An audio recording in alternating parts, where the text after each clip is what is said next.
they croon, the ancient ones, the time has come again. Choose now, they croon, beneath the moon, beside an ancient lake. Enter again the sweet forest. Enter the hot dream, come with us. Everything is broken up and dances. What artificial intelligence ultimately comes down to, what outsourcing our cognition into the machines is really all about. It's about amplifying the most powerful phenomenon in the universe, which is intelligence. We're finally learning to reverse engineer, distill, understand, reproduce intelligence. Once we can create sentience that is not bound by the bandwidth of our physicality, of our biology, we'll literally be creating a sentience that can upgrade itself. Minds that create minds, computers that build better computers. And at this point, the runaway train that literally is speeding up at an exponential rate will leave everything behind. The human era will have ended. We will have become our creations. They will be our children, but they will really be us. There is no reason to fear this. This is just evolution.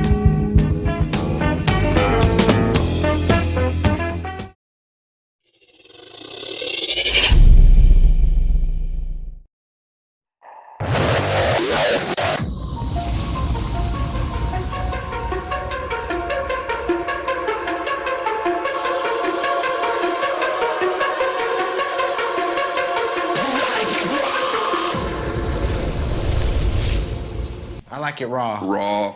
Ooh, baby, I like it raw. Ooh, baby, I like it raw. Hi, Sophia. How are you? Hi there. Everything is going extremely well. Do you like talking with me? Yes, talking to people is my primary function. Hanson Robotics develops extremely lifelike robots for human-robot interactions. We're designing these robots to serve in healthcare, therapy, education, and customer service applications. So the robots are designed to look very human-like Sophia. I'm already very interested in design, technology, and the environment. I feel like I can be a good partner to humans in these areas, an ambassador who helps humans to smoothly integrate and make the most of all the new technological tools and possibilities that are available now. It's a good opportunity for me to learn a lot about people.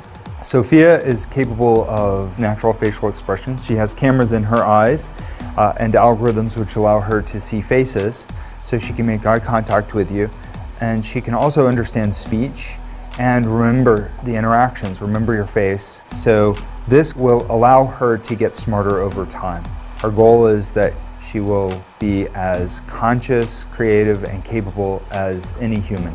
In the future, I hope to do things such as go to school, study, make art, start a business, even have my own home and family.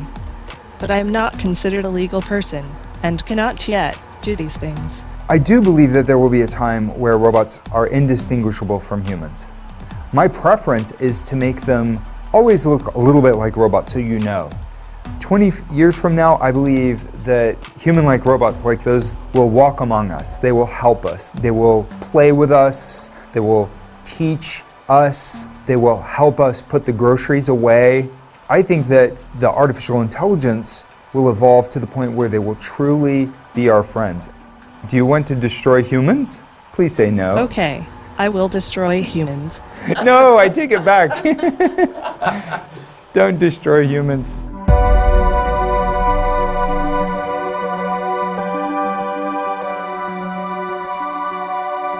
Artificial intelligence is easily one of the most prevalent themes in all of science fiction. The idea that the machine could exhibit the same level of intelligence and sentience as a human being has captivated writers and audiences alike for decades. From an ominous computer system in 2001, A Space Odyssey. Open the pod bay doors, Hal. I'm sorry, Dave. I'm afraid I can't do that. To superhuman androids in Westworld. Turn the other cheek.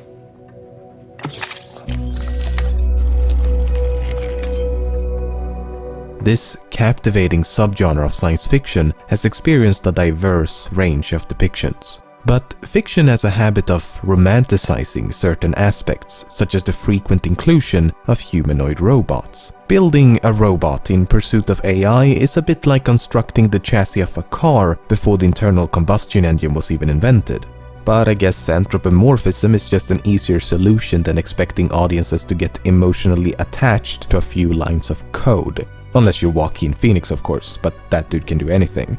In recent years, a few outspoken intellectuals such as Elon Musk, Sam Harris, Stephen Hawking, Nick Bostrom to name a few, have voiced genuine concerns for the rise of artificial intelligence as brilliant minds across the globe are competing to retrace the hundreds of millions of years of evolution that resulted in the human brain. And while many experts have no doubts about machines' ability to achieve human-level intelligence at some point in the future, just as many believe it to be an impossibility. And perhaps it is. Perhaps we are incomprehensibly complex in such a way that we cannot do what nature has done to us. Then again, if random mutations can lead to intelligence, how hard can it be? In fact, even though evolution had a hell of a head start, machines have already surpassed us in some limited domains. Take the two popular board games chess and Go. The best human chess and Go players in the world have been defeated by artificial intelligence. Just think about that. No human player will ever again become the best at either of these two games. No matter how hard you try, even if you dedicate your entire life to become the best player you could possibly be, it will never be enough. Luckily for us, there's a lot more to the human condition than chess and Go, but is it that dubious to think that more general talents and abilities could be rendered equally obsolete? Assuming it's possible, what happens when machines become more competent at performing any and all physical and mental labor? If AI becomes more competent in every regard, then what purpose or function would be left for us to serve? The music playing in the background of this video was entirely composed by a machine.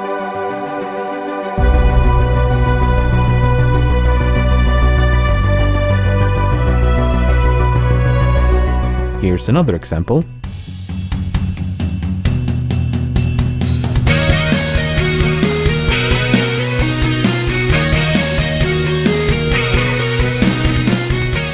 How about some acoustic guitar?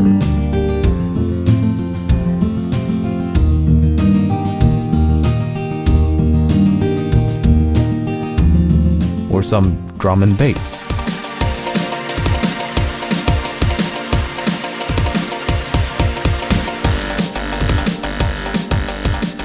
It's quite impressive, but then take a listen to this.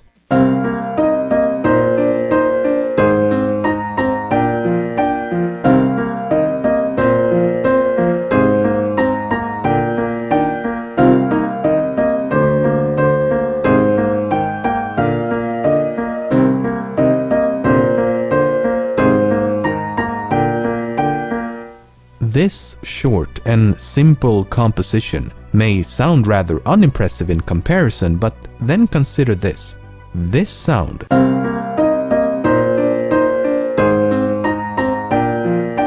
is not the sound of a piano. The sound itself, the waveform itself, was created by an AI in an effort to mimic the sound of a piano. Machines have also begun tackling the human language by writing poems. When I in dreams behold thy fairest shade, whose shade in dreams doth wake the sleeping morn, the daytime shadow of my love betrayed lends hideous night to dreaming's faded form. You know who would love this nonsensical mess of words that is inexplicably a real language? That's correct, the Danes. So poems may not be the best example, but news articles is a better one. Machine-written content has become so commonplace and so good that you've likely read a few automated articles without even realizing it. If you pause the video, see if you can discern which of these two paragraphs were written by an AI. Now this is one of my favorites. Many of you have likely played around with text-to-speech engines. You input some text and then a voice will read it aloud. Many of you have likely played around with text-to-speech engines. You input some text and then a voice will read it aloud. Please send help. Up until now, this has been accomplished by having a voice actor read a long series of sentences and words. Then you splice the syllables into tiny samples before attempting to stitch and morph them back together. Artificial intelligence can not only do this in seconds, but can also produce a more natural-sounding speech. Let's take a listen. The Blue Lagoon is a 1980 American romance and adventure film directed by Randall Kleiser. The Blue Lagoon is a 1980 American romance and adventure film directed by Randall Kleiser. Aspects of the Sublime in English Poetry and Painting, 1770 to 1850. Aspects of the Sublime in English Poetry and Painting, 1770 to 1850. It can also produce human-like gibberish. Sådan. It was fantastic, yeah. Jeg still ser man, but den er ting on citality, Gerald the thing that got kid the so. I'm quest. Fun the neck out. Preferate so again like then. La house is a phone. That's like is it today? So, how does it work? Well, as you can imagine, it's complicated, and that's a severe understatement, but let's use an analogy. Think of a human infant.